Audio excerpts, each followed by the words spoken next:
Hi guys, welcome back to my channel. So today we are gonna make something on this wall or probably hang something on this wall. तो ये वाली wall basically बहुत ज़्यादा blank है और ये मेरे बेड के ऊपर है और एक साइड मैंने ब्लैक वॉल बनाई हुई है, दूसरी साइड मैंने अपनी कांच की ट्रॉली रखी हुई है। तो ये जस्ट बेड के ऊपर ना ये बहुत खाली लगती है मुझको। तो I have been thinking since really long कि इसको कुछ करते हैं, इसको कुछ बनाते हैं। मैंने इसके लिए रेफरेंसेस भी बहुत इकट्ठे करे थे पर मेरा कुछ मिला नहीं मेरे को। फिर मैंने सोचा था कि इस पर कुछ हैंग करते हैं, वॉल हैंगिंग या फिर कुछ। तो मैंने सोचा फिर उसके बाद फ्रेम्स लगाते हैं। तो देन आई रियलाइज कि I had this piece of cloth basically जो मेरी मम्मी ने मुझे थोड़ा टाइम पहले दिखाया था। तो मेरे को ये तो देखते ही पसंद आ गया था। तो then I had a thought, this thought stuck with me कि क्यों ना इसको हम हैंग करते हैं। तो मैंने ये हैंग भी करके देखा था लाइक टेप से, तो ये बिल्कुल भी अच्छा नहीं लगा था और वो रुका भी नहीं था, बहुत ही बेकार लग रहा था। तो बट मेरे को ये पसंद आया और ये बहुत पॉप कर रहा है कलर में। The embroidery is very nice, colourful embroidery है, सब कुछ है। तो मैंने सोचा कि क्यों ना इसको हम फ्रेम कराते हैं। सो मेरे पास फिर लाइक घर पे मेरे पास ये फ्रेम पड़ा हुआ था लकड़ी का। तो मैंने सोचा था कि इसके ऊपर ये लगाते हैं। फिर मेरे को टाइम नहीं मिल पाया तो मैंने इस पे काम नहीं करा कुछ भी। तो अब I am working on this. So मैंने पहले तो इसको लगा के देखा कि ये कितना कटेगा, कितना इस पे क्या होता है, अगर ये रुक भी सकता है कि नहीं रुक सकता, कितना मेजर करना पड़ेगा, कितना कटेगा, क्या है क्या नहीं। So then I thought of कि चलो ठीक है इसको फोल्ड करके एक बार लगाते हैं कि उस हिसाब से कितना क्या होता है। तो उसके बाद मतलब जब मैं ये फ़ोल्ड कर रही थी, जब ये फ़ोल्ड कर रही थी तो मुझे ना ये प्रॉब्लम ये हुई कि मुझे ये ब्लैक वाला पार्ट बिल्कुल भी अच्छा नहीं लग रहा था और मेरे को ये पिंक वाला पार्ट अच्छा लग रहा था। देन आई थॉट कि इसको ही फोल्ड कर देते, क्योंकि जब आप कुछ भी, चाहे कैनवस हो, चाहे ये कपड़ा हो, चाहे आप शीट भी क्यों ना, अगर किसी चीज़ किसी कार्डबोर्ड पे या किसी उस पर लगा रहे हो बोर्ड पे, तो वो थोड़ा फोल्ड होके लगाता है अगर आप उस पर कुछ पिन वगैरह करोगे।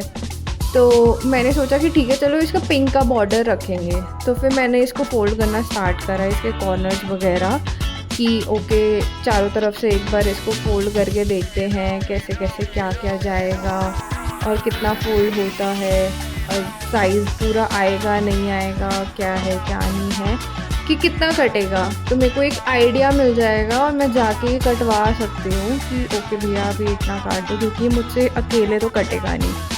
सो देन आई थॉट कि चलो ठीक है, let's finalise this thing. So then I quickly went forward. मेरे को एक स्केच पेन चाहिए था जो कि मेरे को ढूंढने में बहुत टाइम लग गया, बहुत ज़्यादा टाइम लग गया। One eternity later. Then I found this sketch pen of mine और ये इतना पुराना स्केच पेन है, I am not kidding you, कि माई दीदी गिफ्टेड मी ये वाला स्केच पेन का बॉक्स जो आता था स्टिक्स वाला।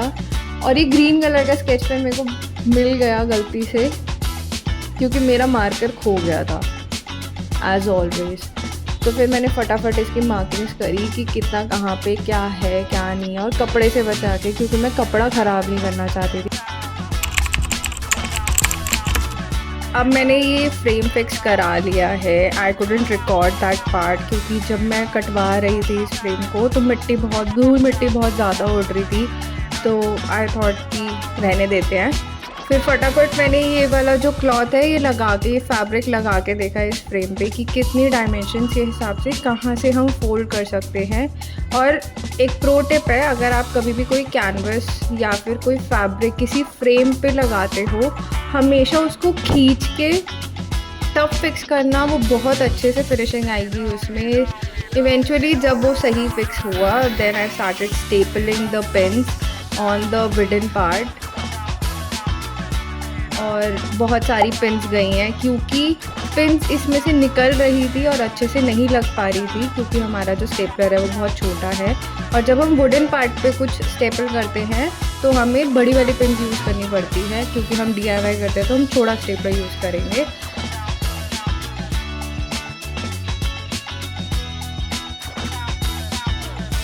It's time for the hammer time. मैंने शुरू करा था सबसे पहले इस फ्रेम को लगा के कि मुझे हाइट कितनी रखनी है अपने बेड के ऊपर कि ये अच्छा लगे और लाइट के जस्ट नीचे आ जाए। तो मैंने ये मार्किंग करी, then I measured via measuring tape कि इसकी कितनी हाइट आई है। तो this came across something 120 inches probably. तो मेरे हिसाब से वो वाली हाइट बहुत सही थी, अच्छा भी लग रहा था। Then I started marking on both the sides, left and the right as well, कि जहाँ जहाँ मुझे कील ठोकनी है उस फ्रेम को सपोर्ट करने की, क्योंकि मेरा जो फ्रेम है वो लाइट की ऑलमोस्ट लेंथ के जितना था। तो सबसे पहले फिर मैंने कील ठोकनी स्टार्ट करी दोनों साइड्स पे जहाँ जहाँ मैंने मार्किंग करी थी, कि मेरे को आइडिया मिल जाए कि कहाँ पर मेरे को अपना फ्रेम हैंग आउट करना है, मतलब हैंग करना है। Then I tried the frame कि सही लगेगा नहीं लगेगा। तो मुझे लगा कि शायद बीच में भी एक पिन की रिक्वायरमेंट है, तो मैंने वहाँ पे भी मार्किंग करी और फिर मैंने वहाँ पे भी कील ठोकी कि ये फटाफट हो जाए और अच्छे से इसको सपोर्ट मिल जाए कि ये पंखा चलेगा या एसी चलेगा तो वो गिरे ना या उड़े ना। Now it's time for the grand reveal. This is the final output, how it looked over the light and over the bed. Thank you for staying till the end of this video. If you liked what you saw, give it a thumbs up and don't forget to share your thoughts in the comment section. Don't forget to subscribe to the channel and hit that bell icon to never miss any update on another videos.